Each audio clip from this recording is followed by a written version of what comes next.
how to know that Allah subhanahu wa ta'ala accepted your tawbah and your istighfar. ስለ እስልምና ስለ አላህ ሱብሓነሁ ወተዓላ ስለ ተውባ ንስሐና ስለ ኢስቲግፋር ምህረት መለመን እንነጋግራለን። ኢንሻአላህ የአላህ ዐዘ ወጀል ተውባና ኢስቲግፋር ምን ያህል አስፈላጊ እንደሆኑ እንመለከታለን። አላህ ሱብሓነሁ ወተዓላ ለኛ ምን ያህል ቅርብ እንደሆነ ሊሰማን ይገባል። እኔም ከአላህ ሱብሓነሁ ወተዓላ ምህረትን እለምናለሁ። አላህ ዐዘ ወጀል በቁርአኑ እንዲህ ይላል፣ አላህ ተመላሾችን ተውባ የሚያደርጉትን ይወዳል፣ ተጥራሪዎችንም ይወዳል። አላህ ተውባ የሚያደርጉትን ይወዳል።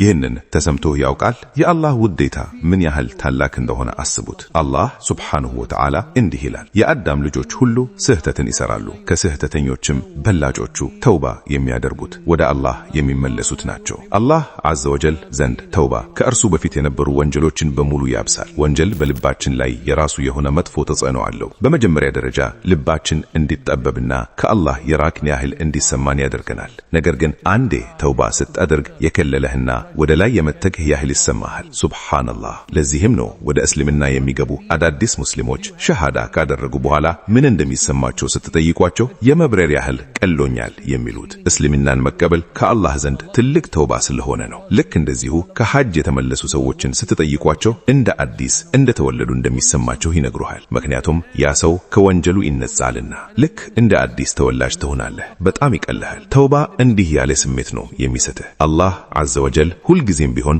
ስለኛ ያስባል። የአላህን ሱብሓነሁ ወተዓላ እዝነትና የረሱልን ሰለላሁ ዐለይሂ ወሰለም ሰሓባዎች ሁኔታ እናስተውል። በአላህ ዐዘ ወጀል ተውባ ላይ እምነታችን በጭንቀትና በተስፋ ኸውፍ ወረጃ መካከል መሆን አለበት። ወንድሞች ሆይ የአላህ ዐዘ ወጀል ኢስቲግፋር ምን ያህል ታላቅ መሰላችሁ? በአላህ ስም ምህረትን መለመን ኢስቲግፋር ይለያያል። አላህን አለመታዘዝንና ትእዛዙን መጣስን በልብህ አለመቀበል የአላህ ተቀባይነት ምልክት ነው። ዝም ብለህ ለብቻህ ተቀምጠህ ስለሰራህ ወንጀል ስታስብና በዛ ወንጀልህ ደስ የሚልህ ከሆነ ይህ ተውባህ በአላህ ዘንድ ተቀባይነት አላገኘም ማለት ነው። ታዲያ ተቀባይነት ያለው ተውባ ምልክቱ ምንድነው? አንድ ሰው ወንጀል በሰራበት ቦታ ሲያልፍ ወዲያው ማልቀስ፣ መጮህና ራሱን መሳት ጀመረ። ራሱን ሲያውቅ ለምን እንዲህ ሆንክ ተብሎ ሲጠየቅ እዚህ ቦታ ላይ አንድ ቀን አላህን ያመተሰምኩበትን ወንጀል አስታውሼ ነው አላህ ይማረኝ አለ። ይህ ተውባ ተቀባይነት ማግኘቱን የሚያሳይ ምልክት ነው። ወንጀልህን በማንኛውም ጊዜ ስታስታውሰው ወደ አላህ የምትሰበርና የምታዝን ከሆነ ወንጀልህንም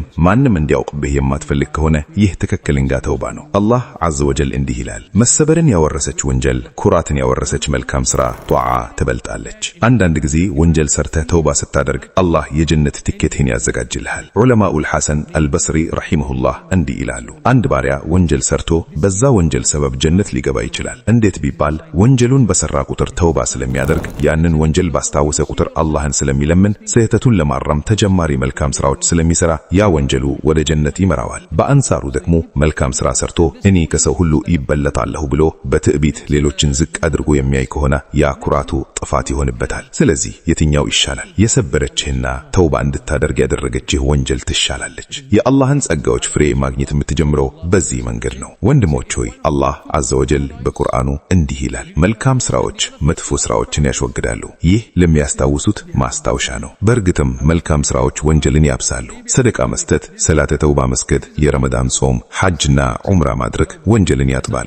የሰይድና ወሕሺ ረዲየላሁ ዐንሁ ታሪክ እናስታውስ። እርሱ የነቢዩን ሰለላሁ ዐለይሂ ወሰለም አጎት የሰማዕታት አለቃ የሆኑትን ሰይድና ሐምዛን ረዲየላሁ ዐንሁ የገደለ ነበር። ወሕሺ በኋላ ላይ እስልምናን ተቀበለ። እስልምና ደግሞ የቀደመውን ወንጀል ሁሉ ያብሳል። አንዳንድ ክርስቲያኖች እንደ አዲስ መወለድ ቦርን አጌን የሚሉት ስናሴ ያላቸው ትርጉሙን ባይረዱትም እስልምና ግን ይህንን እውነት ያረጋግጣል። ወንድሞች ሆይ ሰይድና ወሕሺ ረዲየላሁ ዐንሁ ሰይድና ሐምዛን ከገደለ በኋላ ላይ ደግሞ የሐሰተኛውን ነቢይ ሙሰይሊማ አልከዛብን ገደለ። ወሕሺ ሲናገር በጦሬ ከሰው ሁሉ በላጩን ገደልኩኝ፣ አሁን ደግሞ ከሰው ሁሉ መጥፎውን ሙሰይሊማን ገደልኩበት ብሏል። አላህ የከለለውን ሐራም ነገር መተው ትልቅ ዋጋ አለው። ዑለማዎች እንዲህ ይላሉ፣ አንድ ሰው አላህን በመፍራት ፍላጎቱን ሸህዋውን ከተወው አላህ ያንን ፍላጎት ከልቡ ያስወግድለታል። ሐራም ነገር መተው ከባድ ቢሆንም ለአላህ ስል ከተውከው አላህ ትልቅ ነው። ከነቢዩ ሰለላሁ ዐለይሂ ወሰለም ሱናና ሐዲስ የምንማረው አንድ ሰው ወንጀል ሊሰራ ሲል አላህን ፈርቶ ከተወው አላህ ይጠብቀዋል። አንዲት ሴት ለአንድ ሰው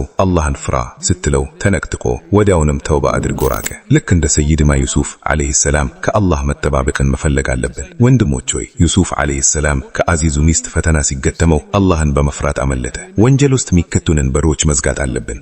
አይኔን መስበር አልችልም አትበል። መጀመሪያ ወደዛ ቦታ አትሂድ። ራስህን ጠብቅ። መጥፎ ጓደኞችን አርቅ። የሐራም ግንኙነት የምታደርግባቸው ስልኮችን ብሎክ አድርግና ቁጥርህን ቀይር። የአላህን በር ለመዝጋት እርምጃ መውሰድ አለብህ። አላህ ጥረትህን ሲያይ ይረዳሃል። ተውባህ እውነተኛ ከሆነ ሁኔታህ ወደ ተሻለ ይቀየራል። ወንጀልን ልክ እንደ ትልቅ ተራራ ከባድ አድርገን ማየት አለብን። ነብዩ ሰለላሁ ዐለይሂ ወሰለም እንዳሉት አማኝ ወንጀሉን ልክ ሊወድቁበት እንደተዘጋጀ ተራራ ያየዋል። ባለጋ ፋጅር ደግሞ ወንጀሉን ልክ እንደ ፊቱ ላይ እንደምታልፍ ዝንብ ያየዋል። ብላት ማለት ነፍሱን የተቆጣጠረና ከሞት በኋላ ላለው ህይወት የሰራ ነው። ደካማ ደግሞ ነፍሱን የፍላጎቷ ተከታይ አድርጎ በአላህ ላይ ምኞት ብቻ የሚያስከትል ነው። ወንድሞች ሆይ ስህተትን ማረምና የሰዎችን ሐቅ ወይም መብትን መመለስም የተውባ አካል ነው። ሰውን ሰድበህ ከሆነ ወይም ጉዳት አድርገህ ከሆነ ይቅርታ ጠይቀው። ሰውን አምተህ ከሆነ ይቅርታ ጠይቀው። ነገር ግን አማሁን ነገር መናገሩ ግንኙነታችሁን የሚያበላሽ ከሆነ ዝርዝሩን ሳትናገር ስለ አላህ ብለህ ይቅር በለኝ በለው። በዒድ፣ በሐጅ፣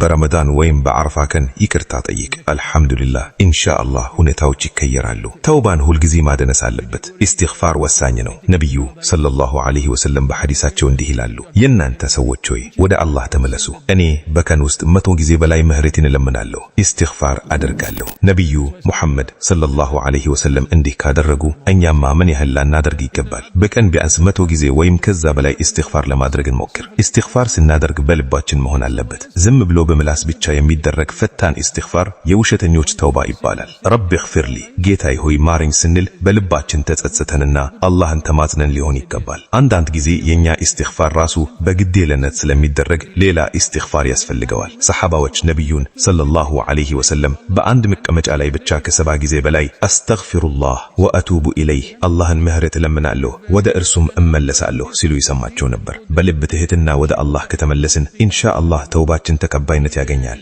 ዱዓ እናድርግ። አላህ ይባርካችሁ። ይህንን እላለሁ ለአፌም ለእናንተም ከአላህ ምህረትን እለምናለሁ። ምህረትን ለምኑት እርሱ መሐሪ ነውና። ምስጋና ለዓለማቱ ጌታ ለአላህ ይሁን። አሚን። الله لي ولكم فاستغفروه والحمد لله رب العالمين.